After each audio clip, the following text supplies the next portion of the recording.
ಈಗ ಹಾವು ಕಚ್ಚಿತು ಅಂತ ಆದಾಗ ಡಾಕ್ಟ್ರೆ ಏನೆಲ್ಲ ಲಕ್ಷಣಗಳು ಉಂಟಾಗುತ್ತೆ?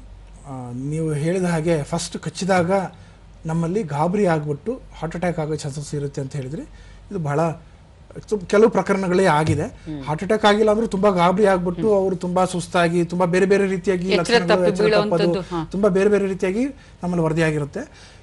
ಇಲ್ಲಿ ಏನಂತ ತಿಳ್ಕೊಬೇಕಂತ ಹೇಳಿದ್ರೆ ನಮ್ಮಲ್ಲಿ ಹಾವುದಲ್ಲಿ ಕಚ್ಚೋದ್ರಲ್ಲಿ ಬರೀ 30% 30% ಮಾತ್ರ ಈ ವಿಷಕಾರಿ ಹಾವುಗಳಿಂದ ಮಾತ್ರ ಕಡಿತ ಆಗಿರುತ್ತೆ.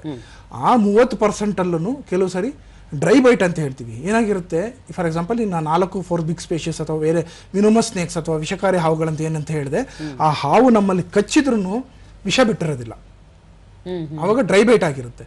ನಮ್ಮಲ್ಲಿ ವಿಷ ಬಂದಿಲ್ಲ ಅಂದ್ರೆ ನಮ್ಮಲ್ಲಿ ಯಾವ ರೀತಿಯ ತೊಂದರೆನೂ ಆಗೋದಿಲ್ಲ, ಯಾವ ರೀತಿಯ ರೋಗ ಲಕ್ಷಣಗಳು ಕಾಣಿಸೋದಿಲ್ಲ, ಏನು ತೊಂದರೆನೂ ಆಗೋದಿಲ್ಲ. ಬಟ್ ಕೆಲವು ಸಲ ನಾವು ತುಂಬ ಸಲ ಏನಾಗ್ಬಿಡುತ್ತೆ, ನಾವು ಹಾವು ಅಂದಿದ ತಕ್ಷಣವೇ 70% ವಿಷಕಾರಿ ಅಲ್ಲದ ಹಾವುಗಳನ್ನು ಕಚ್ಚಿದಾಗ್ಲೂ ಏನಾಗುತ್ತೆ, ನಾವು ಹಾವು ಕಚ್ಚಿದ ತಕ್ಷಣವೇ ಹೆದರ್ಕೊಂಡ್ಬಿಟ್ಟು ಗಾಬರಿ ಆಗಿಬಿಟ್ಟು ತುಂಬ ಬೆವೆಯೋದು, ಹಾರ್ಟ್ ಬೀಟ್ ಎಲ್ಲ ಜಾಸ್ತಿ ಆಗೋದು, ನಮ್ಮ ಸಿಂಪಥೆಟಿಕ್ ಓವರ್ ಆಕ್ಟಿವಿಟಿ ಅಂತ ಹೇಳ್ತೀವಿ. ಅಂಥ ಟೈಮಲ್ಲಿ ನಾವು ಸಿಂಕೋಪಲ್ ಅಟ್ಯಾಕ್, ಜ್ಞಾನ ಎಚ್ಚರ ತಪ್ಪಿದ್ಬಿಟ್ಟು ಇದೆಲ್ಲ ಆಗ್ಬಿಟ್ಟು ಕೆಲವು ಸಲ ರೇರಾಗಿ ಕೆಲವು ಸಲ ಈ ಪ್ರಾಣ ಕಳ್ಕೊಳ್ಳೋಂಥ ಚಾನ್ಸಸ್ ಇರುತ್ತೆ. ಅದಕ್ಕೋಸ್ಕರ ಫಸ್ಟ್ ನಾವು ತಿಳ್ಕೊಬೇಕಾಗಿರೋದು ಇದು ವಿಷಕಾರಿ ಹಾವು, ವಿಷಕಾರಿ ಇದೆಯಾ ಇಲ್ಲ ಅಂತ ನಾವು ಒಂದು ರೀತಿಯಾಗಿ 70% ನಾನ್ ವಿನೋಮಸ್ ಇರೋದ್ರಿಂದ ವಿಷ ಇಲ್ಲದೆ ಇರೋದಂತ ನಾವು ಸ್ವಲ್ಪ ಸಮಾಧಾನವಾಗಿರೋದನ್ನು ಕಲಿಬೇಕಾಗುತ್ತೆ.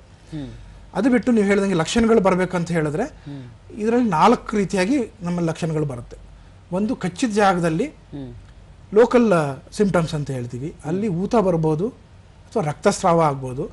ಆ ಊತ ಹೇಗೆ ಅಂತ ಹೇಳಿದ್ರೆ ಸಡನ್ನಾಗಿ ನಾವು ಬಿದ್ದಾಗಲೂ ಏನಾದರೂ ನಾವು ಆಟ ಆಡುವಾಗ ಅಥವಾ ಏನಾದರೂ ಓಡಾಡುವಾಗ ಬಿದ್ದಾಗಲೂ ಸ್ವಲ್ಪ ಊತ ಬರುತ್ತೆ. ಇದು ಆ ಥರ ಅಲ್ಲ, ರ್ಯಾಪಿಡ್ಲಿ ಪ್ರೋಗ್ರೆಸಿವ್, ಅಂದರೆ ತುಂಬ ಫಾಸ್ಟಾಗಿ ಬೇರೆ ಕಡೆ ನಮ್ಮ ಒಂದು ಜಾಯಿಂಟಿಂದ ಇನ್ನೊಂದು ಜಾಯಿಂಟ್ ತನಕ ಬೇಗ ಬೇಗ ಸ್ಪ್ರೆಡ್ ಆಗ್ತಾ ಇರುತ್ತೆ. ಇವಾಗ ನಾವು ನೋಡಿರ್ತೀವಿ, ಒಂದು 10 ನಿಮಿಷದ ಹಿಂದೆ ಬರೀ ಅಲ್ಲಿ ಹಲ್ಲು ಮಾರ್ಕ್ ಇರುತ್ತೆ ಅಥವಾ ಏನೋ ಒಂದು ಗಾಯ ಥರ ಇರುತ್ತೆ, ಅದೇ ಒಂದು 1/4 ಗಂಟೆ ಅಥವಾ ಅರ್ಧ ಗಂಟೆ ಬಿಟ್ಟು ನೋಡಿದಾಗ ಈ ಬೆರಳಿಂದ ಬಿಟ್ಬಿಟ್ಟು ಕೈ ತನಕ ಬಂದ್ಬಿಟ್ಟಿರುತ್ತೆ ಊತ. ಅಲ್ಲಿ ಅವ್ರಿಗೆ ಸಿವಿಯರ್ ಪೇಯ್ನ್ ಇರುತ್ತೆ, ಆ ಪೇಯ್ನ ತಡ್ಕೊಳಕ್ಕೆ ಆಗ್ತಾ ಇರೋದಿಲ್ಲ, ಕೆಲವು ಸಲ ನಮ್ನೆಸ್ ಇರುತ್ತೆ, ಈ ಥರ ಇದೆಲ್ಲ. ಜೊತೆಗೆ ಅಲ್ಲಿ ಲೋಕಲ್ ರಕ್ತಸ್ರಾವ ಆಗ್ತಾ ಇರುತ್ತೆ, ಇದೆಲ್ಲ ಲೋಕಲ್ ಸಿಂಪ್ಟಮ್ಸ್ ಆಗುತ್ತೆ. ಇದು ಬಿಟ್ಟು ನಮ್ಮ ನರಮಂಡಲದ ಮೇಲೆ ಅಫೆಕ್ಟ್ ಆಗುತ್ತೆ. ಈ ನರಮಂಡಲದಲ್ಲಿ ಅಫೆಕ್ಟ್ ಆಗೋದು ಎಸ್ಪೆಷಲಿ ಈ ಕೋಬ್ರಾ, ನಾವು ನಾಗರಾವ್ ಅಂತ ಏನು ಕರಿತೀವಿ ಅದರಲ್ಲಿ. ಅದುವಾಗ ನಮಗಲ್ಲಿ ಈ ಫಸ್ಟ್ ಈ ಮೇಲ್ಗಣ್ಣು ಬರೋದು, ನೆಕ್ಸ್ಟು ನಮ್ಮ ಮಾತಾಡೋಕ್ಕಾಗೋದಿಲ್ಲ, ನುಂಗಕ್ಕಾಗೋದಿಲ್ಲ, ವಾಯ್ಸ್ ಬೇರೆ ಥರ ಆಗ್ತಾ ಇರುತ್ತೆ, ಇದೆಲ್ಲ ಆಗ್ಬಿಟ್ಟು ನೆಕ್ಸ್ಟ್ ನಮ್ಮ ಉಸಿರಾಟಕ್ಕೆ ಮೇನ್ ತೊಂದರೆ ಆದಾಗ, ಉಸಿರಾಟ ಮಸಲ್ಸ್ ಪ್ಯಾರಾಲಿಸಿಸ್ ಆಗಿಬಿಟ್ಟು ಉಸಿರಾಟ ತೊಂದರೆ ಆದಾಗ ಆ ಟೈಮಲ್ಲಿ ನಾವು ಸರಿಯಾದ ಸಕಾಲಕ್ಕೆ ಚಿಕಿತ್ಸೆ ಕೊಟ್ಟಿಲ್ಲ ಅಂತ ಹೇಳಿದ್ರೆ ಮರಣ ಸಂಭವಿಸಿರುತ್ತೆ. ಇದು 2ನೇದಾಯಿತು. 3ನೇದು, ನಮ್ಮಲ್ಲಿ ರಕ್ತನಾಳಗಳಲ್ಲಿ ಅಥವಾ ನಮ್ಮ ಹಿಮೋಟಾಕ್ಸಿಟಿ ಅಂತ ಹೇಳ್ತೀವಿ, ಅಲ್ಲೇನಾಗುತ್ತೆ, ಈ ವಿಷ ನಮ್ಮ ಬ್ಲಡ್ಡಲ್ಲೆಲ್ಲ ಸರ್ಕ್ಯುಲೇಟ್ ಆಗಿಬಿಟ್ಟು ಕೆಲವು ಕಡೆ ನಮ್ಮಲ್ಲಿ ನಾವು ರಕ್ತ ಹೆಪ್ಪುಗಟ್ಟ ಅಂತ ಫ್ಯಾಕ್ಟರ್ಸ್ ಇರುತ್ತೆ, ಅದನ್ನು ಎಫೆಕ್ಟ್ ಮಾಡಿಬಿಟ್ಟು ರಕ್ತ ಹೆಪ್ಪುಗಟ್ಟೋದಿಲ್ಲ. ಸೊ ಅದರಿಂದ ನಮ್ಮಲ್ಲಿ ಲೋಕಲ್ ಕಚ್ಚಿದ ಜಾಗದಲ್ಲೂ ಬ್ಲೀಡ್ ಆಗ್ಬೋದು, ಅಥವಾ ವಸಡುಗಳಲ್ಲಿ ಬ್ಲೀಡ್ ಆಗ್ಬೋದು, ಕಣ್ಣಲ್ಲಿ ಆಗ್ಬೋದು, ಹಲ್ಲಿನ ಮಧ್ಯದಲ್ಲಿ ಟೀತ್ ಬ್ಲೀಡಿಂಗ್ ಆಗ್ಬೋದು. ಅದು ಬಿಟ್ಟು ಇಂಟರ್ನಲ್ ಆರ್ಗನ್ ಒಳಗಡೆ ಅಂಗಾಂಗಗಳಲ್ಲಿ ರಕ್ತಸ್ರಾವ ಆಗ್ಬೋದು, ಕೆಲವು ಸಲ ಮೆದುಳಲ್ಲೂ ಆಗುತ್ತೆ, ತುಂಬ ಸಲ ಏನಾಗುತ್ತೆ, ಈ ಪ್ರಾಬ್ಲಮ್ಗಳು ರಕ್ತಸ್ರಾವದಿಂದನೇ ಡೆತ್ ಆಗುತ್ತೆ. ನಮ್ಮಲ್ಲಿ ಮೆದುಳಲ್ಲಿ ಯಾವಾಗ ಜಾಸ್ತಿ ರಕ್ತಸ್ರಾವ ಆಗಿರುತ್ತೆ ಅಂಥ ಟೈಮಲ್ಲಿ ಡೆತ್ ಆಗುತ್ತೆ. ಇದು ಮೇನ್ 3 ಇಂಪಾರ್ಟೆಂಟ್ ಲಕ್ಷಣಗಳು.